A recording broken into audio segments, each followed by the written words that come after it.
Hello guys, it's Spurs21 here, back with another video for you. Today it's my match review of Spurs' first game back post-lockdown against Manchester United, which ended in a 1-1 draw. I'm just going to go through, how the game went and give my thoughts on how we played. There was a lot of question marks about the lineup, who was going to start and what the formation was, and some of the decisions in the lineup were quite interesting. The most notable being that we went with Eric Dyer and Davison Sanchez as the centre-back partnership, which really raised my eyebrows, given the fact that both Toby Alderweireld and Jan Vertonghen were both left on the bench. That made me a little bit worried, I must say. Harry Winks and Moussa Sissoko were the double pivot midfield, and Eric Lamela started to support, Heung-min Son, Steven Bergwijn, and Harry Kane up front. So that was interesting. Then the way the game started, for the first 20 minutes or so, we were sitting very, very deep. The two fullbacks, Ben Davies and Sergio Aurier, were kind of coming inward a lot and allowing the wide players, Son and Bergwijn, to go back with them and always cover their tracks and defend a lot and sit deep, which for me personally doesn't play to our strength, but we didn't really let Man Utd have many chances in the first half. There was only one that a wayward clearance from Sanchez fell to Rashford, who shot it towards Hugo Lloris, who managed to save smartly with his feet. As the half grew, we started to get more forward, started to grow in confidence. And we actually got the breakthrough from a long goal kick from Hugo Lloris that was flicked on by Aurier, straight to Steven Bergwijn, who dummies Maguire and fires his shot. It essentially goes through David De Gea's hands and into the corner. A lovely goal. I think we've uncovered a real diamond there in Bergwijn. I love his work rate. His work rate off the ball, on the ball, is phenomenal. He's direct, he's powerful, and his speed's very good, and he's not scared of taking shots. He's not one of the players we have who tend to overplay when they get to the box. We tend to have a tendency to need to walk the ball into there, which can be very, very frustrating. But, Bergwijn, if he gets a sniff of a chance, he'll fire at goal, and, you'll get the reward for it, as you saw with the goal.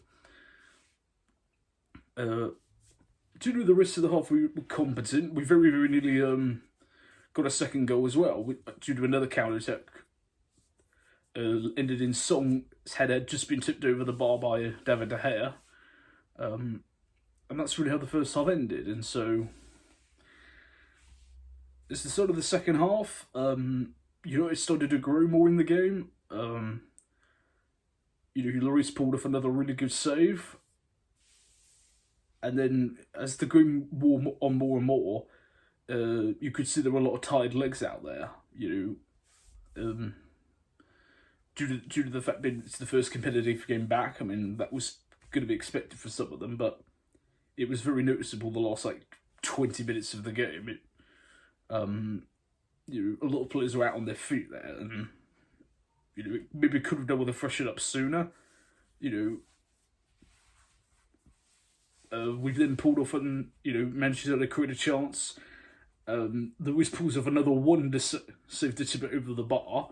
That was the other really highlight of the day, was Hugo Lloris, who's been on form arguably for 2 years, pretty much. Ever since he won the World Cup really with France, he got pulled over for his driving offence, and ever since then, it's just been half a step off. I mean, obviously, was that with his elbow injury earlier this season as well. But he really looked lively, on his feet.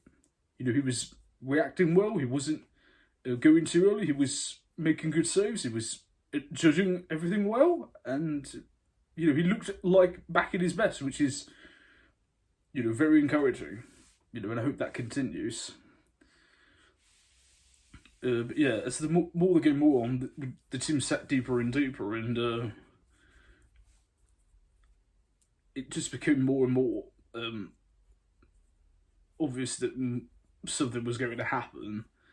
And eventually Paul Pogba, who came on as a sub, sort of dummies past Eric Dyer, who on the edge of the box, and goes down the touchline and somewhat clumsily, I have to say, Eric tries to foul Pogba or challenge him for the ball. Pogba goes down and a penalty is awarded, which, if you want to argue it isn't, I can see it, but in my opinion, it's clumsy from Eric to even, as soon as he's gone, you either foul him before he gets past you and don't give him the chance, or the second he's gone, because the second he goes past you, if you touch him, he's guaranteed to go down. Don't like it, but that's just the way it is. Bruno Fernandes converts the penalty to make it 1-1. Then there's another incident right on 90 minutes where, it's just back to the wall stuff. We're trying to get it clear. It comes back into, ironically, it's Eric Dyer again who challenges the ball. And Fernandes just falls over, and yet somehow the referee decides to point to the spot, which was utterly ludicrous. Thankfully, though, VAR, which was working in the game, correctly overruled it, and as a result, there was no penalty, and we managed to see the game out and get a 1-1 draw. Which, given my concerns about the lineup, was decent. I don't think the season's completely dead in the water yet, but I think Tuesday night now against West Ham is definitely a must-win game for us. The good points from the game, Bergwijn. I think as I said, he's a little diamond that we found. I think he's going to become a great player for us. Lloris back on form, that's very encouraging. And even with the club's error that led to the penalty, I actually thought Dyer at centre did a really good job. He was getting stuck in, he was clearing well. I think he actually showed a lot of competence there. A lot of the guys you could see that were still very tired towards the end, you could see, and in particular, so was Harry Kane, who you may notice I haven't even mentioned, because you've got to say he was hardly in the game at all. He looked the most rusty out of everyone, which, given the fact he's not played since New Year's Day, 6 months ago, it's, that'd be understandable. But you could tell, to the naked eye, you could see that he was a step off, his usual game, or even 50% of his game. So, was it an error just to leave him on there? I mean, to a degree, yes. Arguably should have done something, but then again, how's it going to get fit unless he's got match minutes? It's a predicament. It's a double-edged sword. So it's neither here or there. But given the state that we were in before, everything was locked down, given the amount of injuries that we had, and given the fact that we were due to play United then, I think it can be safe to say we would have lost if we'd have played it when it was supposed to be played. So actually, I think the time always done us a favour there from that point of view. What has it been going forward? Obviously, our next game's against West Ham on Tuesday night, which, as I said, is 100%. It's a must-win game now. No question about that at all. Not just in the context of this season, but and also the context of trying to get some good confidence building.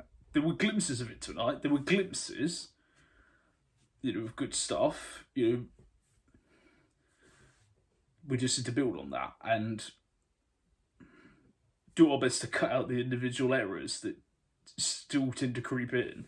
There wasn't quite so many of them as there had been earlier in the season, and because if you could look back at this season, I bet you at least 70% of the goals we can see come from individual mistakes at the back, rather than but that's neither here or there.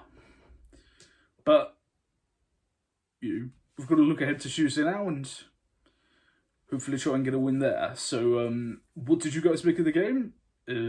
What good points are there? How do we look for the rest of the season? Leave all of your thoughts as ever in the comments below. Thank you as ever for your incredible support, guys. I've been Spurs 21. I'll see you soon. And as always, come on, you Spurs!